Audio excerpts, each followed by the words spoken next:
حضور کی مبارک آنکھیں کیسی تھی، ہمیں حضور کا حلیہ بیان کیجیے۔ تو حضرت ابو طفیل نے 3 لفظوں میں حضور کا حلیہ بیان کیا، اور وہ 3 لفظ آپ یاد بھی کر سکتے ہیں۔ اور یہ میرا محبوب موضوع ہے، حسن محمد کا قصیدہ پڑھنا صلی اللہ علیہ وآلہ وسلم، یہ میری عزتوں کا ظرف ہے، اور یہ میرا مرغوب اور میرا محبوب موضوع ہے، اور یہ امت کی ضرورت ہے۔ اقبال نے کہا تھا کہ اے تہی از ذوق و شوق و سوز و درد، تو نہ شناسی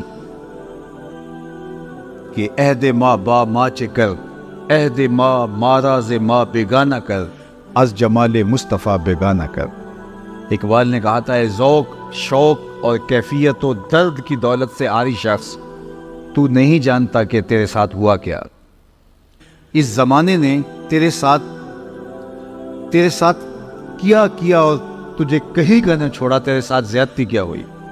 تو پھر آگے چل کے کہا کہ عہد ما ماراز ما بیگانہ کر، ہمارے عہد نے ہمیں ہم سے ہی بیگانہ کر دیا۔ کیوں؟ از جمال مصطفیٰ بیگانہ کر، ہمیں حضور کے جمال سے بیگانہ کر دیا۔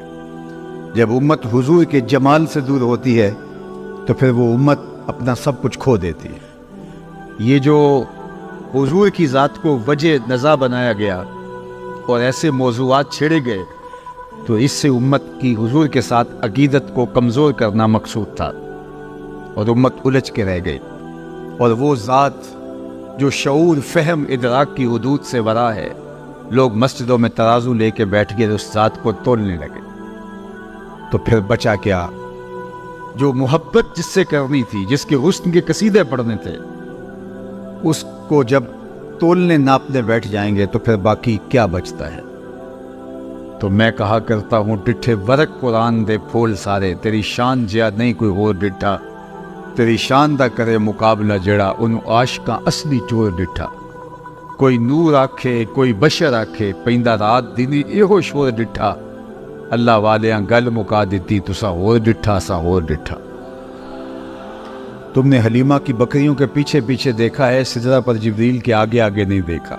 عہد ما ماراز ما بیگانہ کر، از جمال مصطفیٰ بیگانہ کر۔ اقبال نے کہا کہ ہمارے ساتھ جو زیادتی ہوئی وہ یہ ہوئی کہ ہمارے عہد نے ہمیں ہم سے ہی دور کر دیا۔ وہ کس طرح؟ کہ ہمیں حضور کے جمال سے، حضور علیہ الصلوۃ والسلام کے حسن سے دور کر دیا۔ جب ہم حسن محمد صلی اللہ علیہ وسلم سے دور ہو گئے تو ہمارے ہاتھ سے دین سرک گیا، رسمیں رہ گئیں، لیکن دین حقیقت اور حقیقت دین کی وہ ہم سے روٹ گئے۔ تو اس لیے آئیے ہم اس قصیدے کو چھیڑتے ہیں۔ تو حضرت ابو طفیل رضی اللہ تعالیٰ عنہ نے 3 لفظوں میں حضور علیہ السلام کا حلیہ بیان کیا۔ وہ 3 لفظ آپ یاد کر سکتے ہیں۔ میں نے کتب میں پڑھا ہے کہ جو شخص یہ چاہے کہ لوگ اس سے محبت کریں تو وہ حضور کے حسن کا قصیدہ پڑھے، لوگ اس کو ٹوٹ کے چاہیں گے، وہ محبوب خلائق ہو جائے گا، اللہ کی مخلوق اس کو محبت کرنے لگ جائے۔ اب طویل قصیدہ حضور کے حسن کا جو اصحاب نے کہا، ام معبد نے کہا، سیدنا علی المرتضیٰ نے کہا، اور حضرت ام سلمہ نے کہا، برا بن عازب نے کہا، اور باقی لوگوں نے کہا، وہ تو ہم یاد نہیں کر پائیں گے، لیکن یہ 3 لفظ ہم میں سے ہر کوئی یاد کر سکتا ہے اگر وہ عزم مصمم کر لے کہ میں نے ان کو یاد کرنا ہے۔ عربی متن کے ساتھ یاد ہو سکتا ہے۔ تو حضرت ابو طفیل کو صحابہ نے، تابعین نے کہا کہ اچھا آپ نے حضور علیہ السلام کو دیکھا ہے؟ انہوں نے کہا جی، میں تو آنکھیں حضور کی دیدار سے، میری آنکھیں جو ہے وہ حضور کے دیدار کا شربت پیتی رہی ہیں، میں تو جی بھر کے دیکھا ہے۔ تو انہوں نے کہا صف لنا رسول اللہ، پھر ہمیں حضور کا حلیہ بیان کیجیے۔ تو حضرت ابو طفیل نے 3 لفظوں میں حضور کا حلیہ بیان کیا، سنیے۔ کان رسول اللہ صلی اللہ علیہ وآلہ وسلم ابیض ملیحا مقصدا، 3 لفظوں میں حضور کا حلیہ بیان کیا۔ سب سے پہلا، کان رسول اللہ صلی اللہ علیہ وآلہ وسلم ابیض، حضور چٹے رنگ کے تھے۔ پہلے حضور کی رنگت بیان کی، ابیض سفید رنگ کے، بالکل چونے کی طرح حضور کا رنگ سفید نہیں تھا، بلکہ اس میں سرخی کی آمیزش تھی۔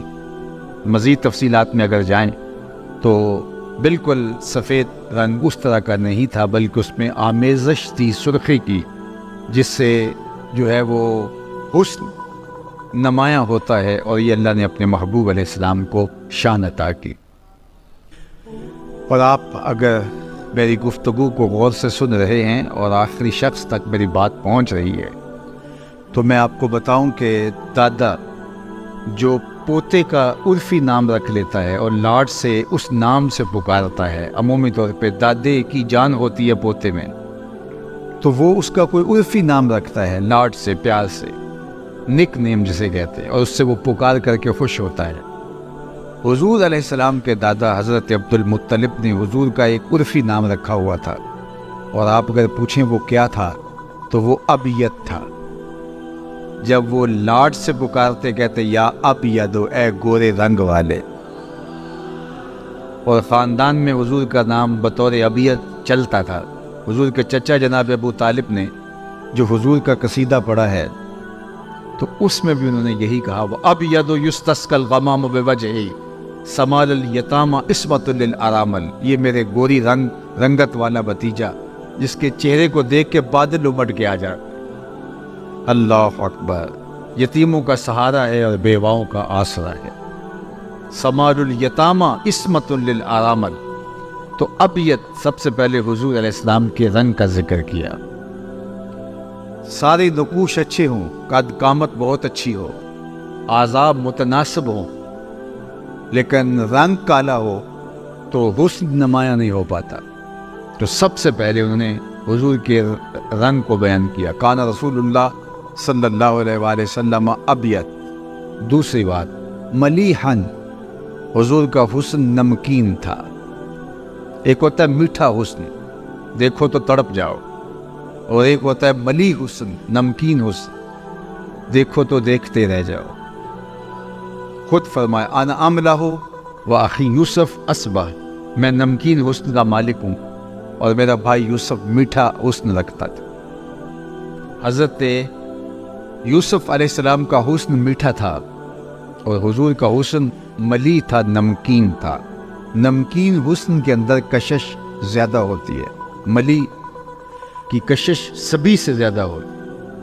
اب یہ طے ہے تو حضرت یوسف علیہ السلام کے چہرے سے نقاب ہٹتا تو لوگ تاب نہ لاتے اور ہوش سلامت نہ رہتے، زنان مصر نے انگلیاں تک کاٹ ڈالے۔ تو یہاں ایسا کوئی واقعہ پیش نہیں آیا، تو یہ بات شاہ عبد الرحیم محدث دہلوی کے جو ہے، شاہ عبد الرحیم محدث دہلوی جو شاہ ولی اللہ محدث دہلوی کے والد ہیں، انہوں نے خواب میں حضور سے مل کر کے یہ سوال عرض کیا۔ اور یہ بات ذہن میں رکھیے کہ جس نے خواب میں حضور کو دیکھا اس نے میرے حضور کو ہی دیکھا۔ فرمایا جس نے مجھے خواب میں دیکھا اس نے مجھے ہی دیکھا، شیطان خواب کے اندر آ کر کے بھی میری مثل ہونے کا دعویٰ نہیں کر سکتا۔ جس نے مجھے دیکھا اس نے مجھے ہی دیکھا۔ اب شاہ عبد الرحیم محدث دہلوی جو والد ہے شاہ ولی اللہ محدث دہلوی کے، یہ کہتے ہیں میں نے خواب میں حضور کی زیارت کی اور میں نے حضور سے کچھ سوال کیے، حضور نے ان کے جوابات ارشاد کیے۔ آپ کی مارکیٹ سے کتاب دستیاب ہے، در سمین فی مبشرات النبی الامین، یہ شاہ ولی اللہ کی ہے محدث دہلوی علیہ رحمۃ۔ اور شاہ ولی اللہ وہ ہیں جن کو تمام مکاتیب فکر کے لوگ اہل تشریح کے علاوہ اپنا امام اور مقتدی مانتے، یہ غیر متنازع شخصیت ہے بر صغیر پاک و ہند۔ انہوں نے در سمین کے اندر یہ واقعہ لکھا جو میں آپ کے سامنے عرض کرنے جا رہا ہوں۔ وہ کہتے ہیں کہ میرے والد شاہ عبد الرحیم نے خواب میں حضور کی زیارت کی اور زیارت کرتے ہوئے حضور سے سوال کیا کہ حضور آپ کا فرمان ہے انا املہ و اخی یوسف اصبح، میں نمکین حسن کا مالک ہوں، میرے بھائی یوسف کا حسن میٹھا تھا، اور وہاں زنان مصر کی انگلیاں کٹ گئی اور یہاں کوئی ایسا واقعہ پیش نہیں آیا، تو اس کی کیا وجہ ہے؟ تو حضور نے جو جواب دیا وہ سنیے۔ آقا نے جو جواب دیا خواب میں، وہ در سمین فی مبشرات النبی الامین میں حضرت شاہ ولی اللہ نے لکھا۔ آقا کریم نے فرمایا جمالی مستور عن اعین الناس غیرۃ من اللہ، اے عبد الرحیم، اللہ نے میرے حسن کو لوگوں کی نظروں سے غیرت محبت کی وجہ سے چھپا کے رکھا ہے۔ کوئی محب نہیں چاہتا کہ میرا کوئی محبوب دیکھے، یہ محب کی غیرت ہوتی ہے کہ وہ اپنے محبوب کو خود ہی دیکھنا چاہتا ہے۔ قتیل شفائی نے کہا تھا اس حد تلک بڑھ گئی ہے بے اعتمادی کہ تجھ کو تجھ سے بھی چھپانا چاہتا، وہ تو چاہتا ہے وہ آئینہ بھی نہ دیکھے۔ تو کہا کہ میرے رب نے میرے حسن کو لوگوں کی نظروں سے چھپا کے رکھا ہے۔ جمالی مستور عن اعین الناس غیرۃ من اللہ، یہ اس کی غیرت محبت ہے کہ میرے حسن کو ظاہر نہیں کیا گیا۔ اور صوفیاء کہتے ہیں 70,000 بشریت کے پردے حضور کے جمال پہ ڈالے گئے ہیں۔ اللہ اکبر۔ اور اگر وہ پردے اٹھ جاتے کوئی حضور کے جلووں کی تاب ہی نہ لا سکتا۔ یہی بہتر ہے کہ وہ پردے میں روح پوش رہے، وہ اگر پردہ اٹھا دے تو کسے ہوش رہے، کون تاب لا سکے۔ اور مولانا حسن رضا نے کہا علیہ رحمہ نے، وہ اگر جلوہ کریں کون تماشائی ہو، وہ اگر جلوہ کریں کون تماشائی ہو، اگر وہ رخ سے نقاب ہٹا دے اور حقیقت محمدیہ کھل جائے تو کون ہے کہ جو ان جلووں کی تاب لا سکے۔ تو جناب یوسف علیہ السلام کا ماجرا کہ ان کا حسن بے نقاب تھا اور حضور کا حسن 70,000 بشریت کے پردوں میں ملفوف تھا۔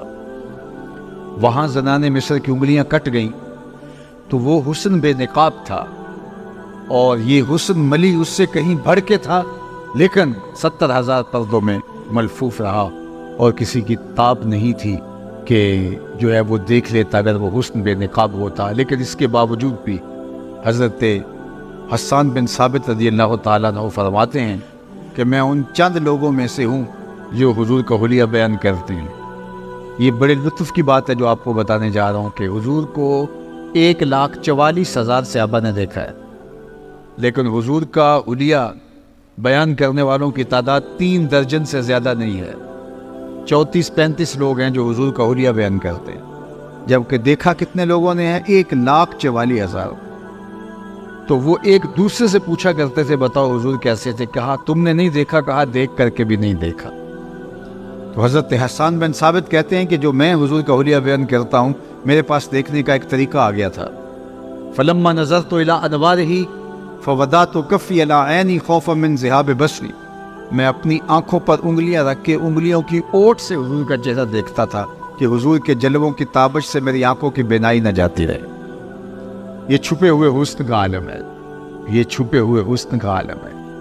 اور اگر یہ حسن بے نقاب ہوتا تو پھر کون اس کے جلووں کی تاب لا سکتا۔ تو کہا انا املہ، میں نمکین حسن والا ہوں، وَأَخِي یوسف اصبح، اور میرے بھائی یوسف کا حسن سبی تھا۔ اللہ اکبر۔ اور وہ سبی حسن کی طاقت یہ ہے کہ زنان مصر تاب نہ لا سکے۔ انہوں نے کہا غلام پہ دل ہار گئی، جب یہ شہرت پھیل گئی کہ زلیخا دل دے بیٹھی ہے تو لائی تو خرید کے تھے، تو کہا غلام پہ دل ہار بیٹھی۔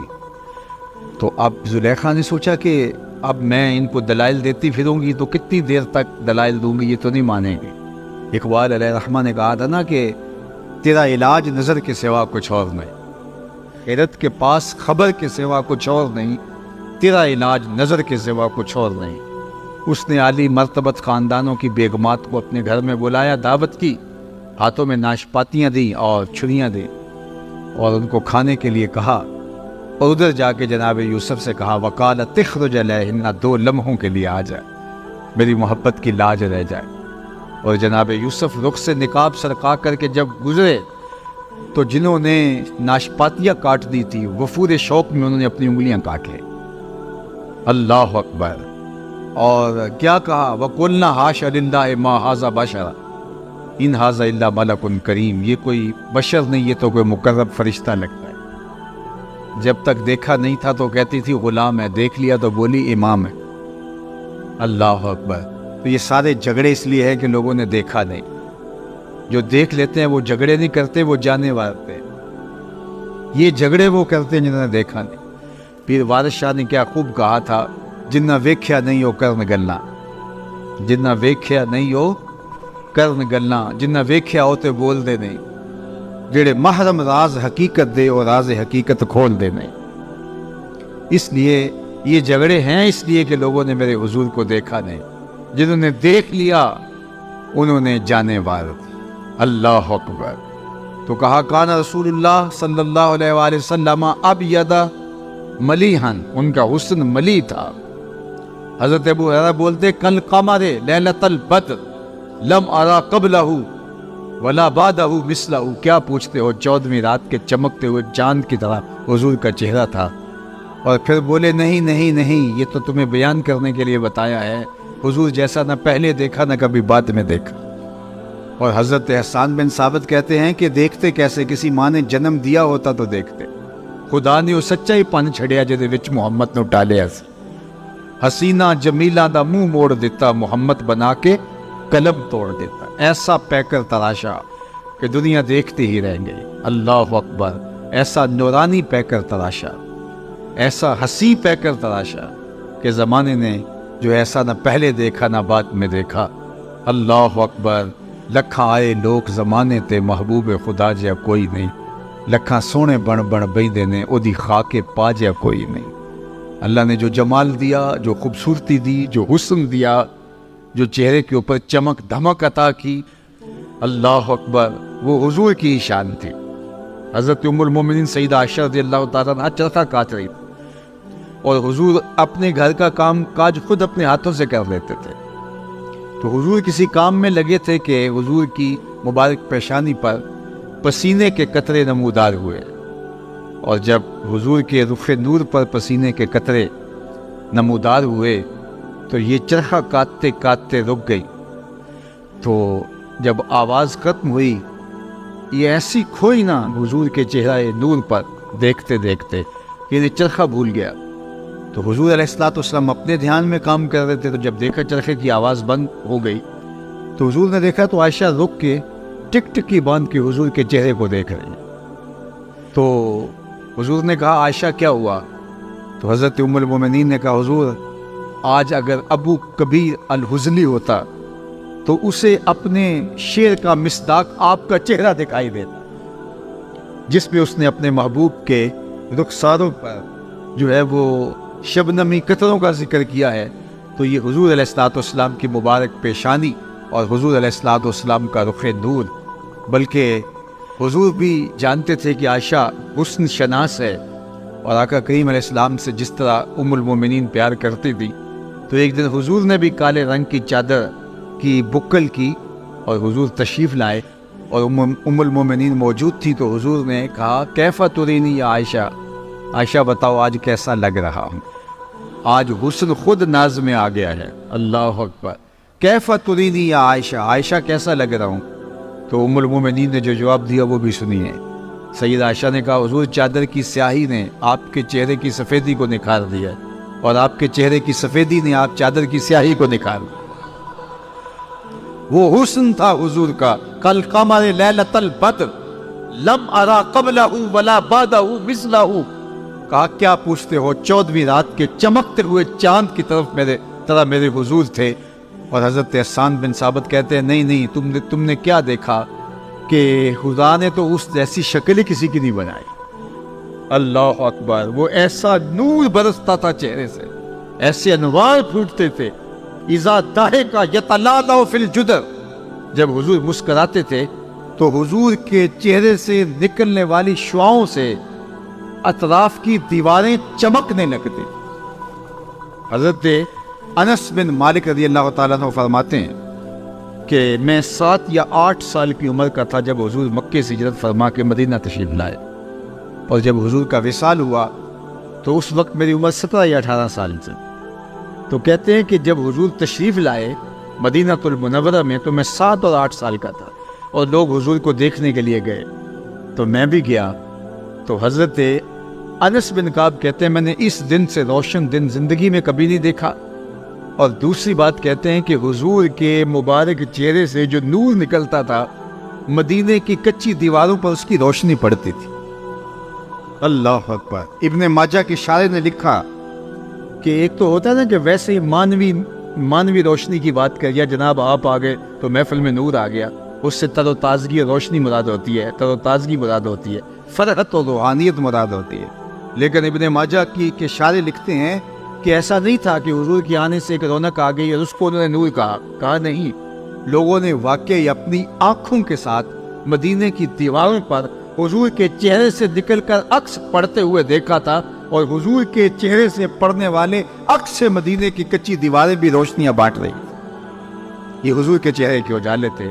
یہ حضور علیہ السلام چہرے کا نور تھا۔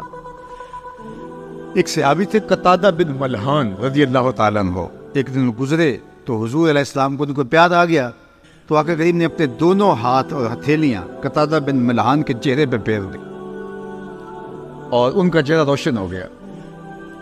اب سنیے، ایک صحابی ہیں، وہ فرماتے ہیں کہ میں قتادہ بن ملحان کو ملنے گیا، حضور کے وصال کے بعد کی کہانی ہے، اور وہ بہت بیمار بھی تھے اور بوڑھے بھی تھے۔ کہتے ہیں میں ان کو ملنے گیا تو وہ چارپائی پہ بیٹھے ہوئے تھے اور میں ان کی پائنتی کی جانب بیٹھ گیا، اور میرا رخ ان کے چہرے کی طرف تھا اور ان کا رخ جو ہے وہ میری طرف تھا۔ تو ان کے گھر سے کوئی فرد گزرا تو ظاہر ہے کہ میری تو پشت تھی ادھر، میں تو قتادہ بن ملحان کے چہرے کی طرف دیکھ رہا تھا، اور گزرنے والا میری پشت سے ان کے گھر کا وہ شخص گزرا۔ حضرت قتادہ بن ملحان کا چہرہ حضور کے ہاتھوں کے لگنے سے اتنا روشن ہو گیا تھا، وہ فرماتے ہیں فَأَبْصَرْتُهُ فِي وَجْهِ قتادہ، میں نے اس گزرنے والے کے عکس کو حضرت قتادہ کے چہرے میں دیکھا۔ اللہ اکبر! جن کے ہاتھوں کے لمس سے چہرے آئینے کی طرح روشن ہو جائیں، ان کے اپنا ہی چہرہ نور کی صورت اور عالم کیا ہوگا۔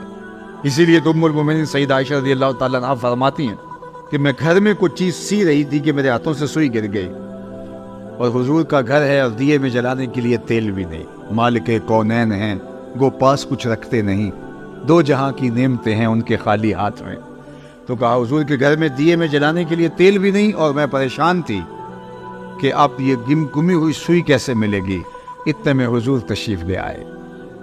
تو آپ سنیے ام المومنین کیا کہہ رہی ہے، فَتُبُيِّنَتِ الْإِبْرَةُ بِشُعَاعِ نُورِ وَجْهِهِ، کہتی ہے جو ہی حضور تشریف لائے، حضور کے چہرے سے اتنی روشنیاں نکلی، اتنے اجالے پھوٹے کہ میں نے گمی ہوئی سوئی کو تلاش کر لیا۔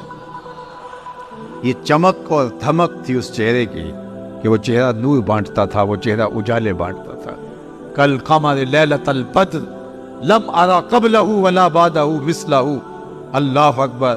کہا میں نے ان جیسا نہیں دیکھا، نہ کبھی پہلے دیکھا نہ بعد میں دیکھا۔ مکھ چند بدر شاشانی ہے، متھے چمک دی لاٹ نورانی ہے، کالی زلف تے اکھ مستانی ہے، مخمور رکھی ہیں مد بھریاں۔ اور میرے امام نے کہا کہ بلبل نے گل ان کو کہا، کمری نے سروے جاں فضا۔ بلبل کی ان منتہائے پرواز تو یہی ہے کہ وہ کسی کو پھول کہہ دے، پھول سے آگے بلبل سوچ بھی نہیں سکتی، لیکن اس نے بھی پھول کہہ دیا۔ ذرا شعر کا حسن دیکھیے، بلبل نے گل ان کو کہا، کمری نے سروے جاں فضا۔ حیرت نے جھنجھلا کر کہا، یہ بھی نہیں وہ بھی نہیں۔ خورشید تھا کس زور پر، کیا بھڑ کے چمکا تھا کمر، بے پردہ جب وہ رخ ہوا، یہ بھی نہیں وہ بھی نہیں۔ وہ جمال، وہ حسن، وہ خوبصورتی اللہ نے اپنے محبوب کے چہرہ انور کو عطا کی۔ تو فرمایا ملیحن، اور تیسری چیز فرمائی مقصدہ، حضور متوازن تھے، اور یہ بہت کمال حضور کے حسن کا ایک نمایاں پہلو ہے۔ چیزوں کا توازن حسن ہوتا ہے۔ کسی کا پیٹ اٹھا ہوا ہو اور جو ہے وہ سینہ پیچھے کی طرف ہو تو اچھا بھلا انسان اپنی خوبصورتی کھو دیتا ہے، اور پیٹ بہت زیادہ چپکا ہوا ہو تو پھر بھی خوبصورتی وہ نہیں رہتی۔ تو بہترین توازن کیا ہے؟ سینہ اور پیٹ دونوں برابر ہوں، یہ ہے توازن۔ اب سنیے حضور کا توازن۔ کان رسول اللہ صلی اللہ علیہ وآلہ وسلم سواء الصدر والبطن، حضور کا سینہ اور پیٹ دونوں برابر تھے۔ قد بہت لمبا ہو تو وہ بھی عجیب لگتا ہے، پست قامتی بھی عیب ہے، لیکن سنو حضور کا حسن۔ کان رسول اللہ صلی اللہ علیہ وآلہ وسلم لیس بالطویل الممغط ولا بالکثیر المتردد، حضور کا قد لمبا بھی نہیں تھا، حضور کا قد چھوٹا بھی نہیں تھا، درمیانی قد و قامت، درمیانی سے تھوڑی سی اٹھتی ہوئی۔ لیکن سنو جو دوسری کہانی ہے، حضور کا قد لمبا نہیں تھا، حضور پست قامت بھی نہیں تھے، حضور کی قد و قامت متوازن تھی، اور اونچے قد کے لوگ مجمع صحابہ میں موجود ہوتے تھے، حضرت عباس، حضرت عمر۔ لیکن حضور جب موجود ہوتے، اللہ اذا جامع الناس امرهم، حضور کا قد لمبا نہیں تھا، لمبے قد والے لوگ کھڑے ہوتے اور مجلس میں موجود ہوتے، لیکن حضور تشریف لاتے تو حضور کے کندھے لوگوں کے سروں سے اونچے دکھائی دیتے۔ قد لمبا نہیں تھا لیکن اٹھتا ہوا قد حضور کا ہی دکھائی دے۔ اللہ اکبر، یہ حسن تھا، یہ حضور کا جمال تھا۔ ابل الذرائین والسعدین والزدین، ہاتھ، کلائیاں، بازو سب اعتدال کے ساتھ حسین۔ اللہ اکبر، کان رسول عظیم الحامہ، حضور کا سر انور موزونیت کے اعتبار سے بڑا خوبصورت تھا۔ آنکھیں سرمگی تھی، بال مکمل گھنگریالے بھی نہیں تھے، بالکل سیدھے بھی نہیں تھے، بلکہ تھوڑا سا خم لیے ہوئے تھے۔ توازن، ہر معاملے میں حضور کا توازن اللہ نے اپنے محبوب کو عطا فرمایا، اور یہ حسن اللہ نے اپنے محبوب کو عطا فرمایا۔ یہ باب ہے حضور کے حسن کا، اور یہ میلاد کا عنوان ہے۔ ایک حدیث آپ کے سامنے رکھی اور مضمون اگر اسی پر آگے لے کر کے جائیں تو یہ عنوان ہی ایسا ہے کہ انسان کی حیرتوں کی انتہا جو ہے وہ یہاں ہے کہ میں کیا کہوں اس حسن مجسم کے بارے میں۔ اعظم چشتی نے قلم توڑ دیا کہ سمجھا نہیں ہنوز میرا عشق بے ثبات، سمجھا نہیں ہنوز میرا عشق بے ثبات، تو کائنات حسن ہے یا حسن کائنات۔ شعر کا حسن دیکھیے، حضور کا ذکر آیا تو شعر میں حسن آ گیا، تو ذرا شعر کا حسن اور جمال دیکھیے۔ سمجھا نہیں ہنوز میرا عشق بے ثبات، کہا کہ میرا عشق بے ثبات ہے، تیرا حسن فراواں ہے۔ حافظ شیرازی نے کبھی کہا تھا نا کہ ز عشق ناتمام ماں جمال یار مستغریس، بآب و رنگ و خال و خط چے حاجت روح زیبارا۔ ہمارے ناتمام عشق، ہمارے ادھورے عشق سے اس کا حسن بے نیاز ہے۔ ہمارے عشق ادھورے ہیں، ہمارے عشق پورے نہیں ہیں، ناتمام عشق اور اس کا حسن مکمل، تو پھر جو نامکمل عشق ہے وہ حسن مکمل کی تصویر کھینچ کیسے سے؟ کوئی ایسی دور بھی ایجاد نہیں ہوئی جو اس کو احاطے میں لے آئے، کوئی ایسا کیمرہ ایجاد نہیں ہوا جو اس حسن کو جو ہے وہ کیپچر کر سکے، اس لیے کہ ہمارے کیمرے نامکمل ہیں، وہ حسن فراواں ہے۔ اس چکا چوند کو ہمارے تخیل کے کیمرے کبھی بھی جو ہے عکس بند نہیں کر سکتے۔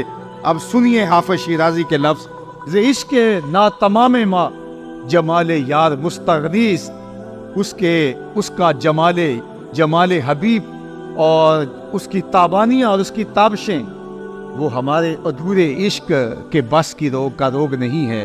اللہ اکبر، بآب و خال و خط چے حاجت روح زیبارا، کا جو سونے ہوتے ہیں ان کو کنگھیوں کی ضرورت نہیں ہوتی، ان کو میک اپ کی ضرورت نہیں ہوتی، ان کو کسی کی تعریف کی ضرورت نہیں ہوتی، تو ان کا حسن فراواں ہے، ہمارا عشق ناتمام ہے۔ لیکن سعدی دو قدم آگے بڑھ کے ایک بات کر گیا، اللہ اس کی قبر پہ کروڑوں رحمتوں کا نزول کرے۔ سعدی کہتا ہے نہ حسن شغایت دارت، نہ سعدی را سخن پایا۔ کسی نے تو بے بسی کا اظہار کر دیا، میرا عشق ناتمام ہے، لہٰذا میں آگے بڑھ نہیں سکتا، میں یہی سے واپس آ رہا ہوں۔ لیکن سعدی نے کہا کہ میں واپس تو نہیں آؤں گا، لیکن عشق میرا ناتمام ہی ہے۔ اب ذرا اگر آپ کی توجہ ہو اور آپ کا ذوق میرے ذوق کے ساتھ جو ہے وہ کوئی جڑ رہا ہو تو اس شعر کا لطف لے لیجئے۔ وہ کہتے ہیں نہ حسن شغایت دارت، نہ سعدی را سخن پایا، نہ حسن شغایت دارت، نہ سعدی را سخن پایا، بمیرت تشنہ مستسقی و دریا ہم چنا باقی۔ یہ جس کو بیماری ہو جائے استسقاء کی، تو جتنا مرضی اس کو پانی پلا دیں تو وہ شراب نہیں ہوتا۔ تو یہ بیماری ہے استسقاء، جو کسی کو لگ جائے تو وہ پانی پیتا ہے اور سیراب نہیں ہوتا، جتنا بھی پلائیں وہ بار بار پانی مانگتا ہے لیکن اس کی پیاس نہیں بجھتی۔ تو ایسے مریض کو کہتے ہیں مستسقی، جس کو استسقاء کا مرض لگ گیا ہے۔ اب شعر کا مزاج سمجھیے، شعر کا مفہوم سمجھیے، نہ حسن شغایت دارت، نہ سعدی را سخن پایا۔ سعدی کہتے ہیں اس کے حسن کی انتہا نہیں، لیکن سعدی بھی کب تھکنے والا ہے، نہ اس کے حسن کی انتہا اور نہ سعدی کا کلام جو ہے اس کی کوئی انتہا۔ تو پھر ہوا کیا؟ کہا بمیرت تشنہ مستسقی و دریا ہم چنا باقی۔ کہانی یوں بنی کہ دریا کے کنارے ایک مستسقی، ایک استسقاء کے مرض والا پانی پی پی کے پیاسا ہی مر گیا، لیکن دریا یوں ہی چل رہا ہے، دریا یوں ہی چل رہا ہے اور وہ پیاسا مرا ہوا ہے۔ اور کتنے پیاسے اس دریا کے کنارے سیراب ہو کے، لیکن پھر بھی سیراب نہ ہوئے، اور کوئی ادھر گرا ہے کوئی ادھر گرا ہے، وہ دریا ہم چنا باقی، لیکن دریا ایسے ہی جاری ہے۔ اس لیے ہم تو آگے بڑھ نہیں سکتے، اور یہاں غالب نے قلم توڑتے ہوئے کہا، غالب ثنائے خواجہ بیزداں گزاشتیم، کہاں ذات پاک مرتبہ دان محمد از۔ غالب جب ہمارے بس کا روگ نہیں ہے تو ہم کیوں بات کریں، وہ جانے اور اس کا کام جانے۔ لا یمکن الثناء کما کان حقہ، بعد از خدا بزرگ توئی قصہ مختصر، اسی کی ضروری نالے ساڈا کی بیان ہے۔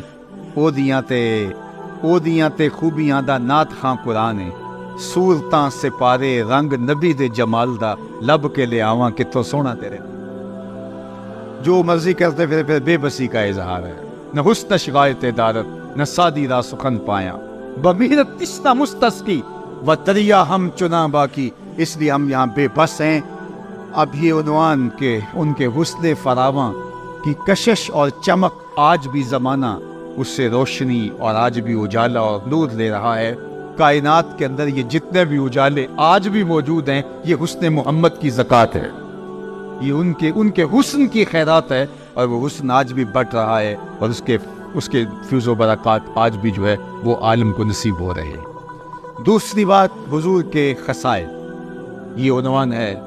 اب وقت کے دامن میں اتنی گنجائش نہیں کہ میں عنوان کا مضمون چڑھوں، لیکن 5 جملے سن لیجئے تشریح کے بغیر، جو حضور کی سیرت کا سرنامہ ہے، اور یہ بخاری شریف اور باقی کتب تواریخ اور سیر کے اندر موجود ہے، لیکن اس کی روایت کس نے کی ہے، یہ کس کے کلمے ہیں؟ یہ سیدہ حضرت خدیجۃ الکبریٰ رضی اللہ تعالی عنہا کی رائے ہے حضور علیہ السلام کے بارے میں۔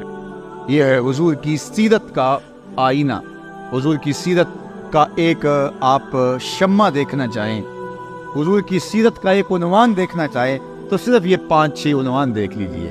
جب پہلی وحی نازل ہوئی اور حضور علیہ السلام پر ایک کیفیت طاری ہوئی، اور حضور جب گھر آئے کہا زملونی، مجھے چادر اڑا دو، مجھے سردی کا احساس ہے، تو ام المومنین نے حضور کو تسلی دیتے ہوئے جو 5 یا 6 جملے کہے تھے، بعض روایات میں 5 ہیں، بعض روایات میں 6 ہیں۔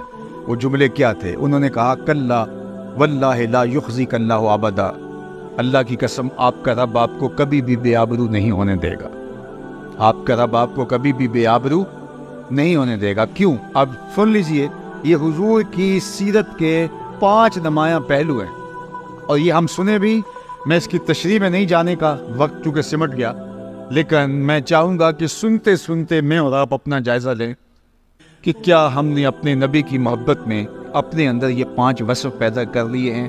اگر کر لیے ہیں تو ہمیں مبارک ہو، اور اگر نہیں کیے تو آج کی اس مجلس کے اندر میں اور آپ عہد کر کے اٹھیں کہ مالک تیرے محبوب علیہ السلام کی سیرت کے یہ 5 نمایاں پہلو ہم اپنے اندر پیدا کرنے کی کوشش کریں گے، مدد تو کرنا۔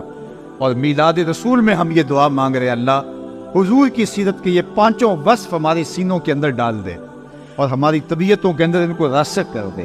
تو انہوں نے کہا، کلا واللہ لا یخزیک اللہ ابدا، آپ کا رب آپ کو کبھی بھی پریشان نہیں ہونے دے گا، بے آبرو نہیں ہونے دے گا۔ کیوں؟ انک لتصل الرحم وتحمل الکلہ وتکسب المعدوم وتقری الضیف وتعین علی نوائب الحق۔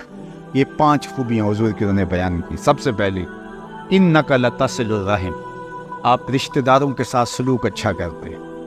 یہ حضور کی سیرت کا نمایاں پہلو جو ام المومنین نے حضور کے سامنے بیان کیا وہ یہ تھا، انک لتصل الرحم، آپ صلہ رحمی کرتے ہیں، رشتہ داروں کے ساتھ آپ کا سلوک بہت اچھا ہے۔ دوسری بات، وتحمل الکلہ، جس کا کوئی بوجھ اٹھانے والا نہیں اس کا بوجھ آپ اٹھاتے ہیں۔ تیسری بات، وتکسب المعدوم، جس کا کوئی کمائی کرنے والا نہیں ہے اس کی ضرورت کو آپ پورا کرتے ہیں۔ وتقری الضیف، اور آپ مہمان نواز ہیں۔ اور 5ویں چیز، وتعین علی نوائب الحق، اللہ کے راستے میں کوئی مشکل میں پھنس جائے تو آپ اس کے ساتھ کھڑے ہوتے دکھائی دیں۔ یہ 5 وصف میں دیکھوں کہ میرے اندر آپ کے اندر اگر موجود ہیں تو ہمیں مبارک ہے، اور اگر نہیں ہیں تو ہمیں یہ اوصاف حمیدہ، یہ حضور کی شخصیت کے نمایاں پہلو ہیں، اور ایک امتی کو اپنی تعلیم، اپنے نبی کے اخلاق کا عکس اپنے اندر پیدا کرنا چاہیے۔ جب حضرت ابوبکر صدیق رضی اللہ تعالیٰ عنہ ایک دن کفار سے تنگ آ کر شہر مکہ چھوڑ کے جانے لگے تو ابن الدغنہ جو قریش کا ایک سردار تھا وہ راستے میں ملا، اور اس نے کہا ابو بکر کدھر جا رہے ہو؟ کہا آپ کے شہر کے لوگوں نے تنگ کر دیا، میں شہر چھوڑ کے جا رہا ہوں۔ تو اس نے کہا آپ جیسے لوگ شہر چھوڑ کر نہیں جائیں گے۔ ابن الدغنہ نے کہا کہ میں آپ کو پناہ دیتا ہوں، آپ جیسے لوگ شہر چھوڑ کے نہیں جائیں گے۔ کیوں؟ انک لتصل الرحم، آپ صلہ رحمی کرتے ہیں، وتحمل الکلہ، اور لوگوں کا بوجھ اٹھاتے ہیں، وتکسب المعدوم، اور جس کا کوئی بوجھ اٹھانے والا نہیں، جس کا کوئی کمانے والا نہیں، اس کے لیے کمائی کرتے ہیں، وتقری الضیف وتعین علی نوائب الحق۔ حضرت ابو بکر صدیق کو ابن الدغنہ نے کہا کہ تمہارے اندر یہ وصف ہے، اور جس شخص کے اندر ایسے وصف ہو اس کو شہر نہیں چھوڑ کے جانا چاہیے، ورنہ شہر اجڑ جائیں گے۔ تو جو وصف میرے حضور کے تھے، ابن الدغنہ نے کہا کہ وہ وصف ابو بکر میں ہے، تو ابو بکر تو شہر چھوڑ کے نہیں جائے گا، تم مکے میں ہی رہو گے۔ اب یہ تھا حضور علیہ السلام کی محبت کا عکس ہے۔ میں اور آپ ہم کہتے ہیں ہم حضور علیہ السلام کے عاشق ہیں، لیکن یہ صرف ہم زبان اور ہونٹوں سے کہتے ہیں، یہاں سے لفظ نکلتے ہیں، فضا میں بکھر جاتے ہیں، ہمارے کردار کے ساتھ کوئی جڑ کے دیکھے تو ہم کچھ اور ہوتے ہیں، کردار حضور کا کچھ اور ہے۔ تو اگر ہم واقعی عاشق رسول ہیں تو یہ 5 وصف ہمارے اندر ہوں، اور باقی بھی اوصاف جو حضور کے ہیں ان کا عکس ہمارے اندر پایا جائے۔ کم از کم یہ وصف تو ہماری زندگی کا لازمہ ہے، ایک عاشق رسول کا نصاب ہے۔ اور سیدنا صدیق اکبر رضی اللہ تعالیٰ عنہ کو ابن دغنہ کہتا ہے آپ کے اندر یہ 5 چیزیں، آپ کیسے جا سکتے ہیں شہر چھوڑ کے؟ تو میں اور آپ دیکھوں کہ ہم اگر دعویٰ محبت کرتے ہیں، محبت کا دعویٰ اپنی جگہ پہ، لیکن اس کے تقاضے کیا ہیں؟ اللہ کے محبوب علیہ السلام نے دیکھا کہ حضور وضو کر رہے ہیں، اور وضو کا پانی صحابہ زمین پہ نہیں گرنے دیتے، تو اگر میں ما حملکم علی ھذا، تمہیں اس بات پر کس نے ابھارا ہے کہ میرے وضو کے پانی کو زمین پر نہیں گرنے دے رہے جبکہ میں نے اس کا تمہیں حکم نہیں دیا؟ تو انہوں نے کہا حب اللہ و رسولہ، اللہ اس کے رسول کی محبت۔ حضور کا وضو کا پانی صحابہ اپنے ہاتھوں پہ لیتے ہیں، منہ پہ مل لیتے ہیں، اور جس کو وہ پانی نہیں ملتا وہ گیلے ہاتھوں سے ہاتھ رگڑ کے منہ پہ مل لیتا ہے۔ حضور نے وضو کے پانی کو زمین پر گرنے نہیں دیتے۔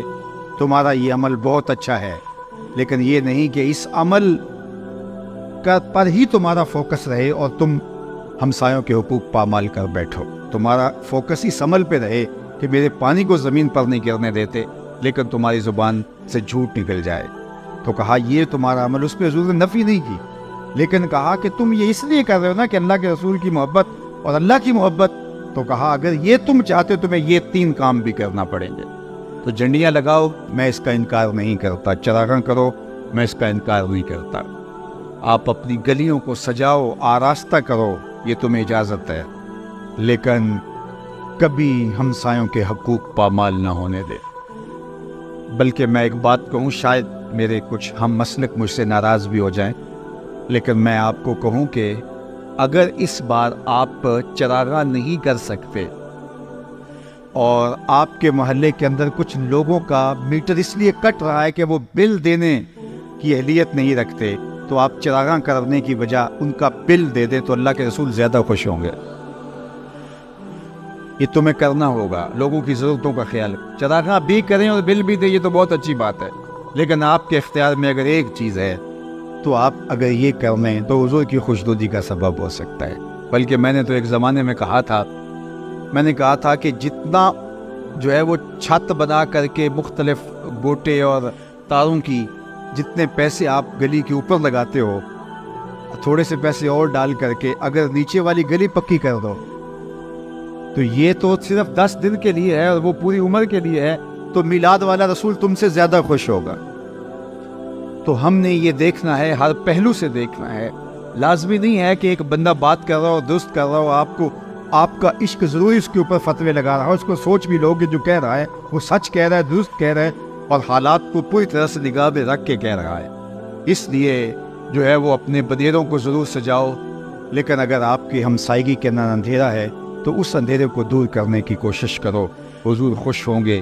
انک لتصل الرحم وتحمل الکلہ وتکسب المعدوم وتقری الضیف وتعین علی نوائب الحق۔ تیرے اوصاف کا ایک باب بھی پورا نہ ہوا، زندگیاں ختم ہوئیں اور قلم ٹوٹ گئے۔ وآخر دعوانا ان الحمدللہ۔